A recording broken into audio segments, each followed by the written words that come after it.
पहले कहते रहे जी अभी पैसे आ गए, इतने पैसे आ गए, ये होगा वो, लेकिन what we are now seeing is कि जो हकीकत है वो बयान की जा रही है। तो अब मुझे बताएं कि हकीकत को, इसको मैनेज कैसे किया जाएगा, बिकॉज यूएई में भी यही कहा ना कि जी उन्होंने कहा 10 billion, but all of this translates only when you have competence and political. जी आपने बिल्कुल ठीक बात की है।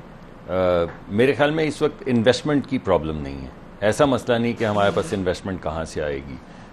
सऊदी अरब भी आप यही समझ लें कि हमने कहा कि 5 बिलियन तक हम स्ट्रक्चर करने की कोशिश करते हैं, वरना अगर हम 10 कहते तो शायद 10 हो जाता, मेरा ख्याल है। और यूएई में भी अभी आपने देख लिया कि उसी तरह की बात आ रही है आगे। सऊदी अरेबिया में मिस्र जो 25 बिलियन का भी एक फिगर था शुरू में जब आर्मी चीफ ने फरमाया था, तो व्हाट वाज दैट फिगर? जी वो 25 बिलियन की इन्वेस्टमेंट्स जो हैं वो दोनों तरफ से जो उस वक्त की कमिटमेंट हुई थी वो तो बड़ी वाज़ेह शक्ल में की गई थी, मगर अब तो ये कहा जा रहा है कि आप 5 अरब डॉलर के ये अगले 1-2 साल के लिए आप प्रोजेक्ट्स ले आए। यानी वो जो बड़ी फिगर है 25 की, आप समझ लें कि उसका एक हिस्सा है 5 बिलियन डॉलर। तो वो कह रहे हैं कि चलें शुरू करते हैं, अल्लाह का नाम लें, तो लाइए ज़रा फिजिबिलिटीज़ को 5-1 बिलियन डॉलर की, ताकि हम इन्वेस्ट करें।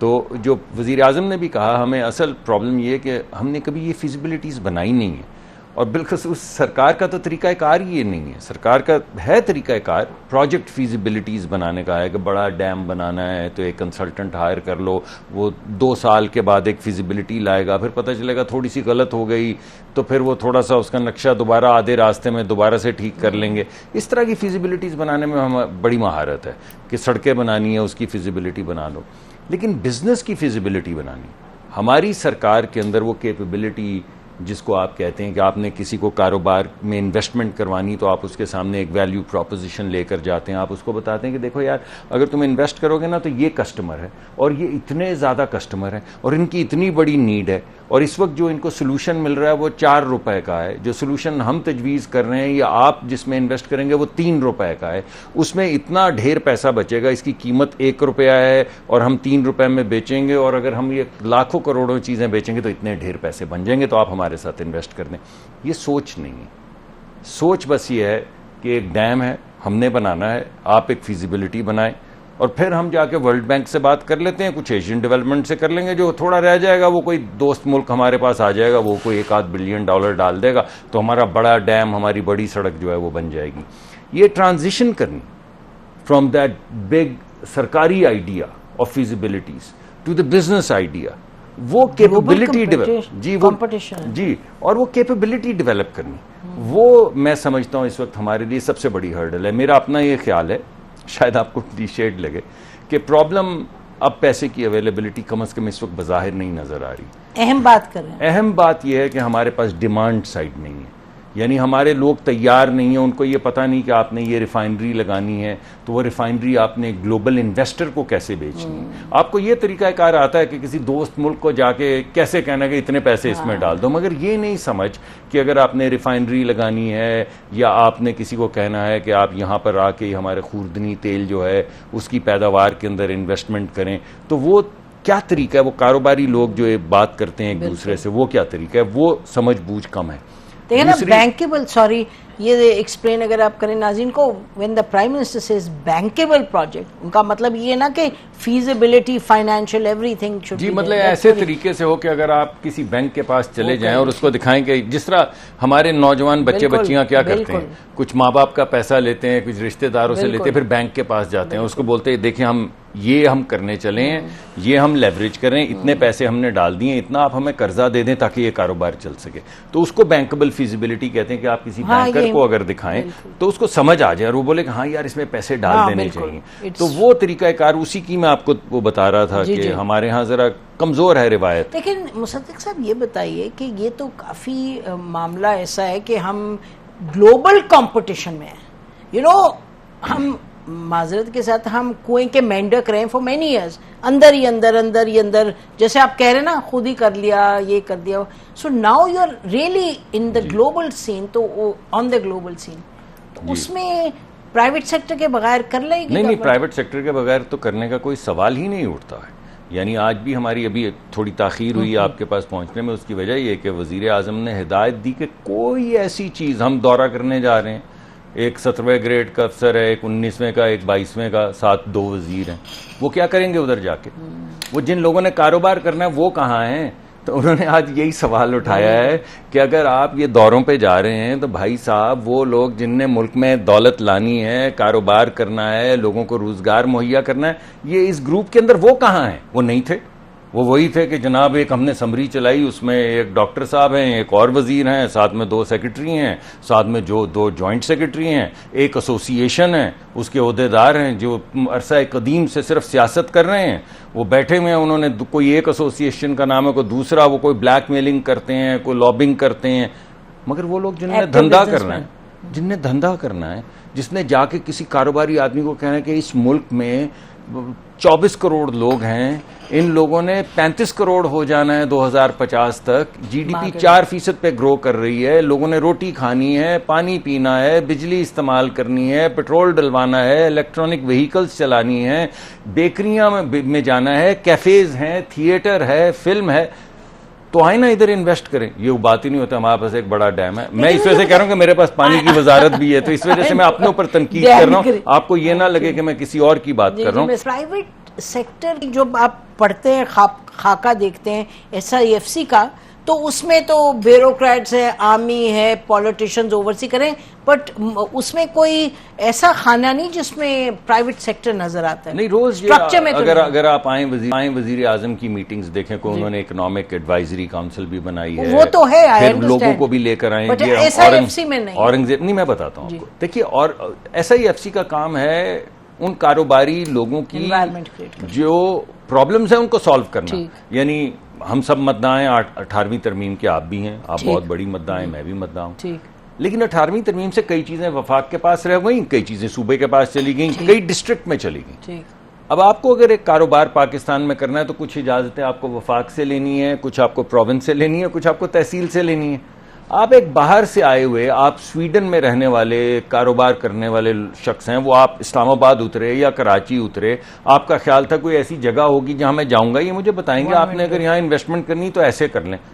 तो यहाँ पे तो पहले आपको एक पाकिस्तानी एजेंट ढूंढना पड़ता। आधा इस्लामाबाद इसी काम पे लगा हुआ है कि पहले तो एक एजेंट ढूंढो जो बोले कि भाईजान खैर है, सब अच्छा है, सब अच्छा है, मैं सबको जानता हूँ, इससे भी मिला दूंगा, मैं तेरा काम करवा दूंगा, तू मुझे बता कि मेरा हिस्सा कितना है। तो SIFC के जरिए हम पैगाम ये दे रहे हैं कि आपको किसी भी ऐसे शख्स को हिस्सा देने की जरूरत नहीं है, आपका काम करवाना ही तो हमारी नौकरी है। यानी वजीर आजम कहते हैं कि भाई अगर मैंने आपको वजीर लगाया है तो किसी मसलन आज उन्होंने हुक्म दिया है, जब वो बात हुई जिसका मैंने जिक्र किया कि एक हमने जाना है, तो किधर है कारोबारी लोग? तो कोई कारोबारी आदमी नहीं था। वैसे मुल्क का नाम छोड़े ना, फिर आप मीटिंग की मुझसे तफसील ना लें। तो जब कोई भी कारोबारी आदमी नहीं निकला तो उन्होंने ये नहीं कहा कि कारोबारी आदमियों को, उन्होंने कहा वजीर जो मुकर्रर किए हैं कल तक फोन करें और कारोबारी आदमियों की लिस्ट दें, वजीर करें। और काम क्या आपका, आपकी नौकरी क्या है, आप इधर करने क्या आए हैं? लोगों की मुल्क को आगे लेकर जाना है तो वो वजारतें हैं जिनका ताल्लुक इकोनॉमिक डेवलपमेंट से है, भाई वो फोन उठाएं ना।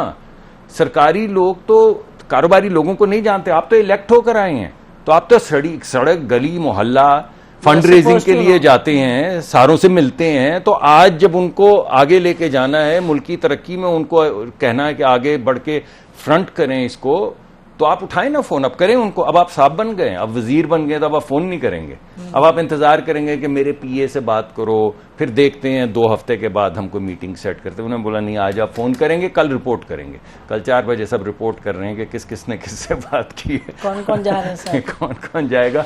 और 19 तरतीब के अंदर वो सेक्टर्स जो हैं वजीर आजम ने वज़ा किए हैं, वाजे किए हैं कि ये वो सेक्टर्स हैं एक एक करके जिनमें यहाँ से भी कारोबारी लोग जाएंगे और वहाँ पे सफ़ीर भी हैं और हमारे जो खारजा के वजारत खारजा के सेक्रेटरी वजीर हमारे इसहाक़ से डिप्टी प्राइम मिनिस्टर साहब भी मौजूद थे। और उन्होंने सब ने बोला कि हम उस तरफ से वो तमाम लोगों को इकट्ठा करते हैं। वो उन्होंने बल्कि बहुत अच्छा काम किया, इकट्ठा कर लिया। तो जो सॉरी आपकी बात का जवाब ये कि SIFC का काम है कि लोगों के काम करवाना। हमारी अगर कोई चीज प्रोविंशियल है तो एग्जीक्यूटिव कमेटी के अंदर तमाम प्रोविंशियल चीफ मिनिस्टर्स बैठते हैं, तमाम। जो इम्प्लीमेंटेशन कमेटीज हैं उसमें प्रोविंसेस के लोग भी हैं और डिस्ट्रिक्ट्स के लोग भी हैं। तो ये इस तफसील से कि एक एपेक्स कमेटी है जिसमें कोई वजीर आजम चेयर कर रहे हैं, उसमें तमाम इदारे मौजूद हैं, तमाम वजारतें मौजूद हैं, फिर एक एग्जीक्यूटिव कमेटी है जिसके अंदर जो प्लानिंग के वजीर हैं उसको चेयर कर रहे हैं, बाकी तमाम वजीर मौजूद हैं, तमाम वज़राए आला भी चीफ सेक्रेटरीज मौजूद हैं जिनने काम करवाना है। तो फिर जो भी किसी कारोबारी आदमी का काम है, चाहे उसका ताल्लुक सूबे से है, तहसील से है, वफाक से, वो काम हो जाता है। अच्छा, मुझे बताएं कि लगता हमें ये कि ये जो आप कह रहे हैं ना कि जमा करो बिजनेस कम्युनिटी को, इस तरह आप जाना है, ये करना है, ये तो जब प्राइम मिनिस्टर पीडीएम की गवर्नमेंट में आए थे, पीडीएम 1 में, तो उस वक्त से ये तो तभी ये बनी थी ना SIFC जी। तो ये हाँ, तो ये चीजें आहिस्ता बहुत स्लो स्पीड पर नहीं मूव करें। देखिए, मसाइल तो हमारे मुल्क में है ना। अभी तो ये है कि हम जो ये सऊदी अरेबिया में आपने देखा कि तकरीबन 30 दिन के अंदर 8-9 आगे पीछे कर दिए। क्या वजह है उसकी? उसकी वजह यह है कि जब दुनिया में कोई कारोबारी आदमी बैठता है तो उसके जहन में जब वो कारोबार का सोचता है तो पाकिस्तान आता नहीं आता। तो पहली बात तो ये कि पाकिस्तान को मैप पे तो लाए ना, लोगों को जाके बताएं, उनको बोले आओ ना यार, आ जाओ इस्लामाबाद में, आपसे मिला देंगे, मुझसे मिला देंगे। लोग क्रिटिसिज्म भी उनको बताते हैं, हमारे लोग क्रिटिक भी करते हैं, क्रिटिसिज्म देते हैं। कई लोग ऐसे भी जो कहते हैं इधर ना इत्थे ना आई जी, वो इत्थे ना आई, इत्थे कुछ नहीं होना, अभी भी स्टोरीज हैं कि आते हैं तो। लेकिन जो लोग रियल कारोबारी लोग हैं उनको अपॉर्चुनिटी मिलती है। फॉर एग्जांपल, हमने एक रिफाइनरी के ऊपर बड़े दिन से बात कर रहे थे, अपग्रेडेशन की रिफाइनरी, उनके पास आ गए लोग।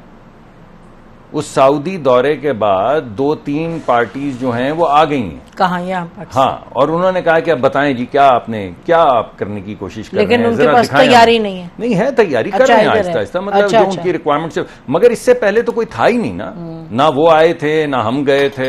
हम रोज एक पॉलिसी बना के ऐलान कर देते हैं, फिर आपके प्रोग्राम पे आके कहते हैं शाबाश मुझे ही दे दो, मैंने इतनी आला पॉलिसी बनाई। लेकिन अच्छा, आपको शाबाश तो जब मिलेगी ना, आप तो पॉइंट पर्सन है। नहीं, बताएं कि चैलेंज क्या बड़ा?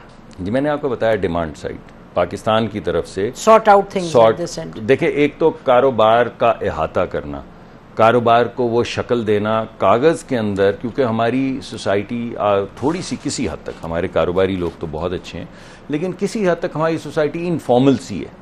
हमारा बिजनेस सेक्टर भी थोड़ा सा इनफॉर्मल है, जो दरमियाना तो नहीं है ना। तो वो जो तरीकाकार हो चुका है कि आपने एक इन्वेस्टमेंट बैंकर के पास जाना है, या कैपिटल रेजिंग के लिए जाना है, या किसी को कहना है, फंड को कहना है कि तुम आके इन्वेस्ट करो, तो वो महारत आहिस्ता आहिस्ता आ जाएगी, वक्त तो लगेगा। ये हर्डल है क्योंकि हमारे पास वो महारत कम है हमारे पास, मगर कम है, तो उसको स्ट्रेंथन कर रहे हैं। अब वजीर आजम ने हर वजारत को एक नया तरीकाकार अप्रूव करके दे दिया है, वो उनको अकाउंटेबल कर रहे हैं। हमने तो वैसे ही मजाक में मांगा था, उन्होंने वाकई सीरियसली दे दिया। हमने कहा जी हमें तो करना नहीं आता। उन्होंने कहा कंसल्टेंट्स हायर करो। हमने कहा उसमें तो बड़ी देर लगती है। उन्होंने कहा ये लो, ये तरीकाकार है, अब जाओ हायर करो। अब वो क्या कर रहे हैं? अब वो रोज हमसे पूछते हैं कि कितने का हायर किए हैं, तो सब इधर उधर देखते हैं। यानी जब वो सवाल पूछते थे तो हम कहते थे हमारे पास कंसल्टेंट नहीं, बड़ी जबरदस्त स्पीड पे चल रहे हैं। अब वो ये कहते हैं कि कंसल्टेंट हायर किए हैं, तो हम कहते हैं हाँ सर वो हमने कल तक हो जाएगा सर, ये परसों तक। लेकिन आहिस्ता आहिस्ता अगर डिलीजेंटली SIFC के जरिए और प्राइम मिनिस्टर के जरिए और वजारतों के जरिए, वजीरों के जरिए ये सवाल पूछा जाता रहेगा कि तुम्हारी कैपेसिटी कहाँ पहुंची। सिर्फ ये नहीं कि तुम्हारी ट्रांजैक्शन कहाँ पहुंची, तुम्हारी कैपेसिटी कहाँ पहुंची। और सिर्फ हवा में नहीं सवाल पूछा जाएगा ग्रेड 19 में हायर कर दो। आपको एक पैकेज दिया गया है कि आप बाहर से बैनुल-अक़वामी सतह से या बेहतरीन लोग ले आए वजारतों के अंदर, या बेहतरीन कंपनियां ले आए वजारतों के अंदर। जिस तरह उन्होंने मैकिन्जी का नाम ले लिया, और भी बहुत हैं, BCG है। अच्छा, मुझे ये बताएं कि ये आपने बड़ी क्लियरली एफर्ट जो है वो आइडेंटिफाई कर दिए, डिलिनेट कर दी, लेकिन जो यहां से इन्वेस्टर उठ के बाहर जा रहे हैं, वो जो फॉरेन इन्वेस्टर है उसको अब कैसे आप कन्विंस करें? It's a big challenge for you ना, कि लोग यहां से निकल के जा रहे हैं। नहीं, तो हमारे लोग ऐसा तो नहीं ना कि इतना बड़ा मुल्क है, हमारे मुल्क में इतने इतने बड़े ग्रुप्स हैं, हमारे मुल्क में इतने इतने बड़े बैंक्स हैं, हमारे मुल्क में फर्टिलाइजर के कारखाने लगे हुए हैं, हमारे मुल्क में टेक्सटाइल शायद दुनिया के बड़े जो क्लस्टर्स हैं उनमें से एक है, बहुत बड़ा नहीं है मगर एक अच्छा स्ट्रॉन्ग क्लस्टर है। तो ये तमाम लोग जो फैसलाबाद से निकलते हैं या लाहौर से या कराची से निकलते हैं और 400-400 मिलियन डॉलर का कपड़ा बेच आते हैं, या बेड स्प्रेड्स बेच आते हैं, या सॉक्स बेच आते हैं, तो इनको आता है ना बेचना।